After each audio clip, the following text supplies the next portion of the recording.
तो फाइनली 2023 में शाहरुख खान की तीसरी फिल्म यानी डंकी थिएटर्स में रिलीज हो चुकी है और आपको पहले ही लाइन में इसका रिव्यू बता देता हूं कि the film is very very disappointing. देखो, डंकी फिल्म का जब से प्रमोशनल मटेरियल आ रहा था, जब इस फिल्म का टीजर आया था, जब इस फिल्म के गाने आए थे और जब इस फिल्म का ट्रेलर आया था, तो मैंने एक बात बहुत क्लियर बोल दी थी कि इस फिल्म का जितना भी प्रमोशनल मटेरियल है वो बहुत ही ज्यादा एवरेज है और हम सिर्फ एक ही लीप ऑफ फेथ लेके चल रहे हैं कि ये फिल्म राजकुमार हिरानी की फिल्म है तो डेफिनेटली ये फिल्म अच्छी होगी। लेकिन अब फिल्म देखने के बाद मैं कह सकता हूं कि this doesn't seem like Rajkumar Hirani film at all. Film की स्टोरी, फिल्म का स्क्रीन प्ले, फिल्म की राइटिंग, फिल्म के जोक्स, सारी की सारी चीजें बहुत बड़ी लेट डाउन है। मैं एक एक करके सारे फैक्टर्स को कवर करूंगा कि फिल्म में क्या अच्छा है, क्या बुरा है और किन चीजों ने मुझे सबसे ज्यादा डिसअपॉइंट किया। लेकिन सबसे पहले अगर मैं फिल्म की स्टोरी के साथ बात करूं बिना कोई स्पॉइलर दिए, तो फिल्म की स्टोरी ऑलमोस्ट वही है जो कि हमको ट्रेलर में दिखा दी गई थी। यहाँ शाहरुख खान का जो कैरेक्टर होता है हार्डी, वो किसी काम से लालटू स्टेशन पे उतरता है जहां पे उसकी मुलाकात विकी कौशल के कैरेक्टर से, तापसी पन्नू के कैरेक्टर से और जितने भी फिल्म में कैरेक्टर आर्टिस्ट हैं उनसे होती है। और ऐसे में क्योंकि फिल्म पंजाब में सेट की गई है तो दिखाया गया है कि जो लोगों का ऑब्सेशन होता है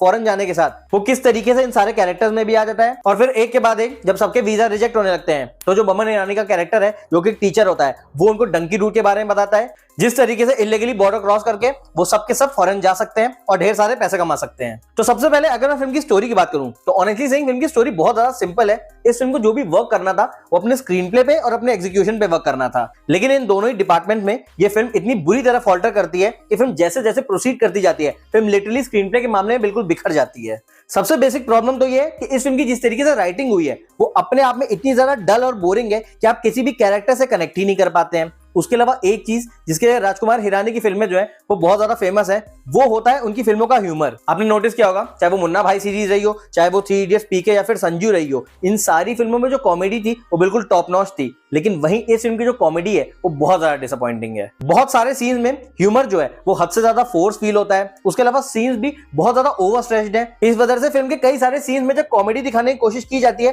तो ऑडियंस बहुत ज्यादा इरिटेट हो जाती है। और जहां मैंने राजकुमार हिरानी की फिल्मों की कॉमेडी की बात करी तो आपने नोटिस किया होगा कि उनके जितने भी कैरेक्टर्स होते हैं, चाहे वो मुन्ना भाई कराओ, चाहे वो सर्किट कराओ, चाहे वो वायरस कराओ, चाहे वो चतुर रामलिंगम कराओ, ये सारे ही कैरेक्टर्स आइकॉनिक है। लेकिन इस फिल्म में एक भी ऐसा कैरेक्टर नहीं है जो आपको फिल्म देखने के बाद याद रहेगा, including Shahrukh Khan character. Basically ये फिल्म शाहरुख खान के कंधे पे कैरी कर रही थी और हम सभी को पता है कि उनका 2023 बहुत ही अच्छा रहा है। पठान और जवान दोनों ही ब्लॉकबस्टर थी और ऐसे मुझे एक्सपेक्टेशन थी कि इस फिल्म में भी उनकी परफॉर्मेंस निखर के आएगी, बट ऑनेस्टली सेइंग उनका जो काम है वो थोड़ा बहुत अनबैलेंस्ड है। हम सभी जानते हैं कि शाहरुख खान इमोशन बहुत अच्छी तरीके से इमोट कर लेते हैं, तो जो इमोशनल सीन्स है उसमें तो वो स्टैंड आउट करते हैं। लेकिन स्पेशली फिल्म के फर्स्ट हाफ में जहां वो लालटू गांव पे उतरते हैं और जहां उन्होंने थोड़ा बहुत पंजाबी एक्सेंट ट्राई किया है वो बहुत ही ज्यादा फोर्स फील होता है। उसके अलावा फिल्म में उनको थोड़े बहुत कॉमेडी सीन भी दे दिए गए जिसमें Shahrukh Khan literally over acting कर रहे हैं। फिल्म में एक सीन है जहां पे शाहरुख खान का जो कैरेक्टर है वो ड्रंक होकर किसी की दीवार पे पत्थर मारता है। उस पर्टिकुलर सीन को थोड़ा बहुत ह्यूमरस बनाने की कोशिश की गई है, लेकिन वो सीन इतनी बुरी तरीके से लिखा गया है कि आपको लिटरली बोरियत होने लगती है।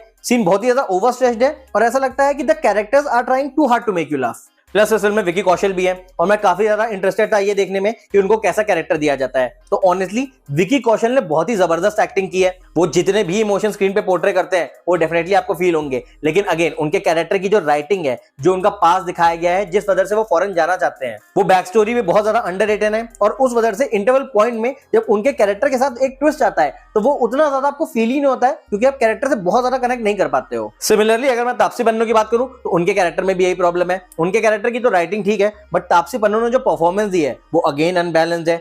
कुछ सीन्स में तो वो ठीक है, लेकिन बहुत सारे सीन्स में वो हद से ज्यादा ओवर एक्टिंग करती हैं। जिन सीन्स में मैक्सिमम एक्टर्स को जब भी कॉमेडी कराने की कोशिश की गई है, ज्यादातर एक्टर्स ने ओवर एक्टिंग की है। और यहाँ आपको ऐसा साउंड हो रहा होगा कि शायद इसमें एक्टर्स की गलती है। ऑनेस्टली बोलूं तो एक्टर्स ने वही किया है जिस तरीके की इस फिल्म की राइटिंग है। फिल्म की राइटिंग ही ऐसी है कि एक्टर्स का जो कैलिबर है उसको बिल्कुल सपोर्ट ही नहीं करती है। और इन्हीं सारे रीजंस की वजह से फिल्म का जो फर्स्ट हाफ है वो बहुत ज्यादा एवरेज है। ऐसे में जब फिल्म का इंटरवल होता है तो आपको ऐसा लगता है कि अभी तो फिल्म डिसेंट पेस पे जा रही है, हो सकता है फिल्म सेकंड हाफ में पिकअप हो जाए। और ऐसे में जब फिल्म सेकंड हाफ में चालू होती है तो जो पहले आधे घंटे हैं वो डेफिनेटली इंटरेस्टिंग है। फिल्म थोड़े बहुत इमोशनल कॉर्ड हिट करती है, ड्रामा भी काफी ज्यादा इंटेंस हो जाता है। बट अगेन जैसे ही सारे कैरेक्टर्स जो है फिल्म के वो लंदन पहुंचते हैं, जो ड्रामा है वो लिटरली अनबेरेबल हो जाता है। फिल्म की स्टोरी जो है वो सच में बिखर जाती है और ऐसे में लास्ट आते आते तक आप लिटरली वेट करने लगते हो कि फिल्म कब एंड होगी। और ये बहुत शॉकिंग बात है क्योंकि फिल्म में सारे दिग्गज एक्टर्स हैं। फिल्म में शाहरुख खान है, फिल्म में बमन ईरानी है, फिल्म में विकी कौशल है, बट एज आई सेड फिल्म का जो स्क्रीन प्ले है और जो फिल्म का डायरेक्शन है वो इतना ज्यादा पुअर है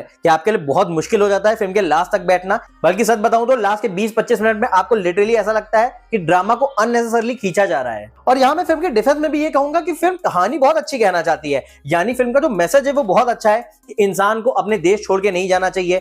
जो बहुत सारे इंडियंस गलती कर रहे हैं कि जहां लोग फॉरेन जाते हैं ये सोच के कि वहां पे लाइफ बहुत ज्यादा बेटर है, और वहां जाके पता चलता है कि एक्चुअल में रियलिटी क्या है। वो मैसेज फिल्म देने की कोशिश करती है, और इस वजह से डेफिनेटली मैं मेकर्स को प्रेज करूंगा कि उन्होंने बहुत ही हार्ट टचिंग मैसेज दिया है, लेकिन जिस तरीके से उसको दिया गया है, यानी फिल्म की जो सोल है वो बिल्कुल मिसिंग है। और यहाँ मैं ये भी क्लियर कर दूं कि ऐसा नहीं है कि मैं कोई मास मूवी एक्सपेक्ट कर रहा था। मुझे पता था कि जो पठान और जवान है वो दोनों ही हार्डकोर मसाला एंटरटेनर्स हैं, तो वैसी ये फिल्म नहीं होने वाली है। आई न्यू कि ये फिल्म एक सॉर्ट ऑफ इमोशनल जॉयराइड होगी जो थोड़ी बहुत हार्ट वार्मिंग सी होगी, लेकिन मेरी कंप्लेन ये है कि वहां भी ये फिल्म नहीं डिलीवर कर पाती है। मिसाल के तौर पे अगर मैं राजकुमार हिरानी की कोई भी पुरानी फिल्म उठाऊं, चाहे वो मुन्ना भाई सीरीज रही हो, चाहे वो 3 इडियट्स रही हो, उन सारी फिल्मों के जो कैरेक्टर्स हैं वो फिल्म के बाद भी आपके साथ रह जाते थे। 3 इडियट्स को आज भी हम एक नॉस्टैल्जिया की तरह देखते हैं। और अगर आपने इस जॉनरा में बाकी फिल्में भी देखी हो, मिसाल के तौर पे बजरंगी भाईजान, वो भी कोई मास मूवी नहीं थी, लेकिन उस फिल्म की जो इमोशनल राइड थी वो इतनी ज्यादा हार्ड हिटिंग थी कि लास्ट में जब वो गूंगी बच्ची बोल देती है तो हर एक की आंख में आंसू आ गए थे। लेकिन इस फिल्म में वो इमोशनल कनेक्शन है ही नहीं, and it's very shocking to say कि राजकुमार हिरानी का जो डायरेक्शन है वो बहुत बहुत वीक है। इनफैक्ट मैं यहां तक एडमिट करना चाहूंगा कि जब आप ये फिल्म देखेंगे तो आपको लगेगा ही नहीं कि ये राजकुमार हिरानी की फिल्म है, आपको ऐसा लगेगा कि किसी नए डायरेक्टर ने ये फिल्म बनाई है। I am sure as a director Rajkumar Hirani बहुत ही ब्यूटीफुल मैसेज देना चाहते थे, और जो ये फिल्म लास्ट आते आते तक दे भी देती है। लेकिन हम सभी जानते हैं कि फिल्म का जो बेसिक पर्पस होता है वो एंटरटेन करना होता है, फिर वो चाहे हंसा के करे, चाहे गुदगुदा के करे, या फिर चाहे रुला के करे। और जैसा मैंने वीडियो की स्टार्टिंग में बोला कि मैंने इस फिल्म के ट्रेलर देख के ही कहा था कि मुझे ये फिल्म एक्स्ट्रा ऑर्डिनरी नहीं लग रही है, मुझे ये फिल्म डिसेंट लग रही है। बट अनफॉर्चुनेटली इस फिल्म ने उस लेवल पे भी डिलीवर नहीं किया। मेरे लिए ये डिसेंट वन टाइम वॉच भी नहीं थी, ये मेरे लिए बिलो एवरेज एक डिसअपॉइंटिंग फिल्म थी। और ओवरऑल मेरा डंकी फिल्म के बारे में फाइनल वर्डिक्ट भी यही है कि Dunki is a king size disappointment. इस फिल्म का जो फर्स्ट हाफ है वो बहुत ही एवरेज है, वहीं जो सेकंड हाफ है वो बिलो एवरेज है, और जो एंडिंग है वो बहुत ही अनबेरेबल है। I am sure Shahrukh Khan और राजकुमार हिरानी दोनों ही अपनी फील्ड के मास्टर्स हैं, और वो दोनों स्ट्राइक बैक करेंगे, बट डेफिनेटली वो कोलैबोरेशन नहीं है जिसका हम वेट कर रहे थे। बाकी अब जो मेरी बची हुई उम्मीदें हैं वो सलार फिल्म से है, तो आई होप वो डिलीवर कर दे। तो उसका अगर रिव्यू देखना हो तो चैनल को सब्सक्राइब कर लेना।